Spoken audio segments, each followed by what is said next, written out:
तो इसलिए हम ये केस भी हमारे पास आया कि एक औरत ने कहा कि मेरे शौहर ने बस किसी जगह हदीस में पढ़ा कि आप अलैहिस्सलाम ने फरमाया कि ऐसी औरत से और कसरत के साथ बच्चे होने चाहिए, तो उनके ऐसा ही, मैं थोड़े से बात भूल रहा हूँ, अल्लाह कमी बेशी माफ़ फरमाए, कि 12-13 सालों में 13-14 सालों में 12 बच्चे थे गालिबन।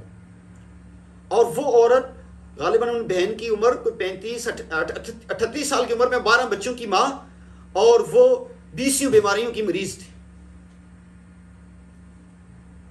तो ऐसे जाहिल मर्द इंतहा दर्जे के नासमझ होते हैं जो बस इस तरह की बात पढ़ी और हदीस में। इसलिए हम क्या कहते हैं, कुरान हदीस को खुद से ना पढ़ो, खुद से पढ़ोगे तो गुमराह हो जाओगे, भटक जाओगे, और बस एक बात को हदीस को लिया और उसके पीछे पड़ गए। अब उस हदीस का मफहूम मतलब किस हाल में है ये हम नहीं सोचते समझते। पहले ज़माने में मर्द भी एक दिन में 3-4 किलो खजूरें खा लेते, तो औरत भी 3-4 किलो खजूरें खा लेती थी। अब तो हमारी औरतें 3री 4थी 5वीं खजूर नहीं खा सकती। तो उस ज़माने में सेहत अच्छी होती थी, कसरत के साथ अगर बच्चे हों भी तो बच्चों को पाल भी सकती थी। आज तो हर दूसरी औरत का बड़ा ऑपरेशन है। तो प्लीज़ अपने बच्चों को भी ये बात समझाएं, ये बच्चों की ये तरबियत भी करें। कल बेगम की किसी जगह कोई हदीस पढ़ के तो बस बच्चे जन्ने का काम नहीं शुरू कर देना। हाँ, जो इसके मुखालिफ लोग होते हैं, परेशान होते हैं कि हम बच्चों को खिलाएंगे पिलाएंगे कहाँ से, तो बच्चे दो ही अच्छे, ये भी गलत बात है। ये दीन इस्लाम के मुनाफी बात है। जो खिलाएंगे पिलाएंगे कहाँ से, ये दीन इस्लाम के मुनाफी बात है। बहरहाल एतदाल, हमारा दीन एतदाल है, एतदाल के साथ चलना चाहिए।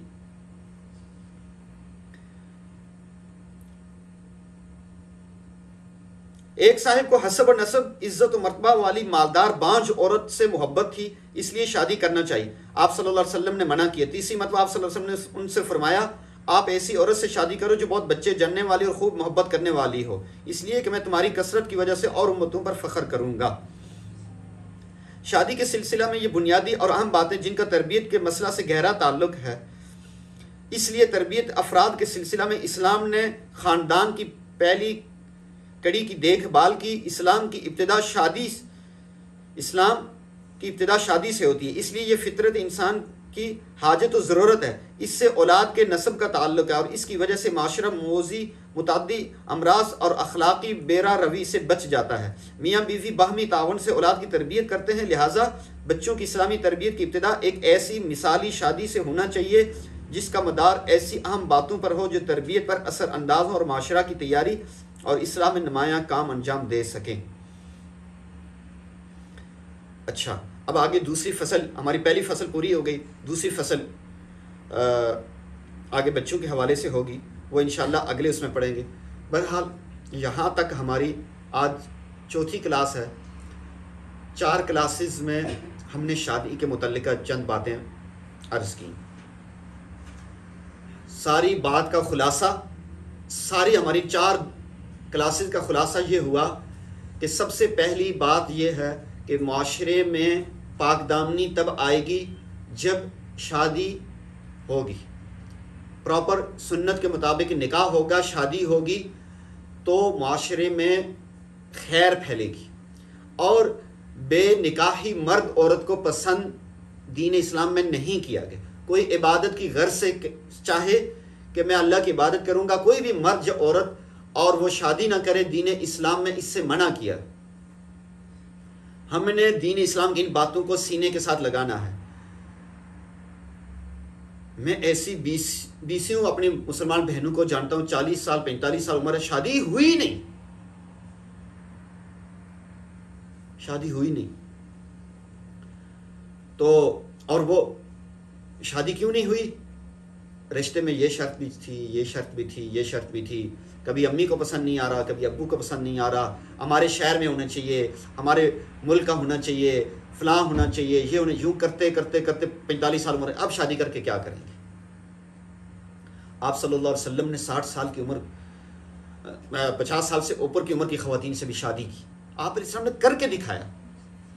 तो शादी किसी जगह ऐसे किसी बहन ने कोई बात की और उनकी उम्र इस तरह ज़्यादा थी, 45-50 के करीब थी।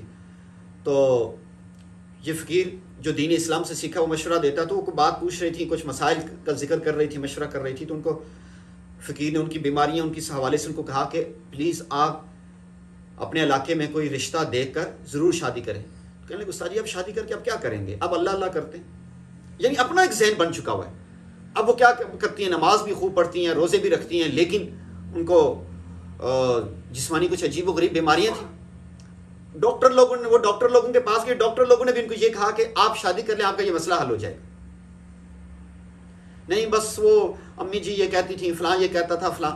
तो एक ज़रूरी बड़ी ख़ास बात है कि शादी हर सूरत करनी चाहिए। एक सूरत में पसंद किया गया कि किसी के बच्चे हों, बेवा हो गई और उनके बच्चे हों, 2-4 बच्चे, और उनकी तरबियत के लिए अगर कोई औरत शादी ना करे कि और उसको ऐसा रिश्ता मुयस्सर ना आए कि जो बच्चों के साथ कबूल करे, बच्चों के साथ कोई कबूल करने वाला ना मिले और फिर वो बच्चों की तरबियत की खातिर, तरबियत इतनी ज़रूरी है, तरबियत की खातिर अगर वो शादी ना करें तो इस औरत को बुरा भला नहीं कहा गया, इसको गलत नहीं कहा गया, इसको अप्रिशिएट किया गया, क्योंकि ये बच्चों की तरबियत, इसके 3-4 बच्चे हैं, ये बच्चों की तरबियत के लिए शादी नहीं कर रही है और इसको ऐसा रिश्ता नहीं मिल रहा जो इसको शादी के बच्चों के साथ कबूल करे। इसके अलावा दीन इस्लाम में अगर कोई बेनिकाही मर्द औरत रहता है उसको पसंद नहीं किया गया। तो कभी भी किसी को ये ताना ना दे कि शादी की क्या ज़रूरत है, शादी नहीं करनी चाहिए, बस छोड़ो, अपना काम करो, अपने बहन भाइयों को देखो, अपने वालिदैन की खिदमत करो। वालिदैन की खिदमत शादी के बाद, शादी के साथ करें। बहन भाइयों को देखना शादी के साथ करें। तो ये सुन्नत अमल है और आप अलैहिस्सलाम ने शदीद तरगीब दी है, और जो इस सुन्नत से रूगिरदानी करता है, आप सल्लल्लाहु अलैहि वसल्लम ने फरमाया वो मुझसे नहीं है, मेरे दीन से यानी उसका ताल्लुक नहीं है। और दूसरी, शादी करनी लाजमी है। और दूसरी चीज़ हमने क्या पढ़ी, खुलासा ये हुआ कि शादी के लिए अच्छे हसब नसब अखलाक दीन वाले रिश्ते का इंतखाब करना चाहिए। आंखें बंद करके शादी नहीं करनी चाहिए। कई दफ़ा किधर से एक रिश्ता आ रहा है, माँ बाप करें किधर से रिश्ता आ रहा है, दोनों ख़ानदान से हैं और लाजमी इनमें से किसी के साथ करो, दोनों बुरे तो कोई बात नहीं, बाद में ठीक हो जाएंगे। तो इसमें हमने एक बात अर्ज़ की कि जैसे हम दुनिया के मामले में तवक्ल करते हैं तो दीनदार बंदे का रिश्ता करके तवक्ल भी करें कि इंशाअल्लाह अल्लाह इसे दुनिया भी अता कर देंगे। हमने बहुत जगहों पे देखा, शादी हुई, अल्लाह ने उसके बाद माल और दौलत में बरकत देना शुरू कर दिया, साल 2 साल बाद 3 साल बाद बदलना बंदा शुरू हो गया। तो अल्लाह सुब्हानहू तआला दीन इस्लाम की इस जो तरबियत है, जो दीन इस्लाम हमसे चाहता है, जो हमें इज्तिमाई निज़ाम देता है, जो सोच देता है, अल्लाह हमें दिलो जान से इसको अपनाने की तौफीक नसीब फरमाए और इस पर अमल करने की तौफीक नसीब फरमाए। आर्जी हमारा मामला नहीं होना चाहिए, बल्कि दीन इस्लाम की इन सारी बातों को सामने रख कर हम ज़िंदगी गुजारने वाले बने। अब जिनका कोई सवाल हो तो वो सवाल कर सकती हैं।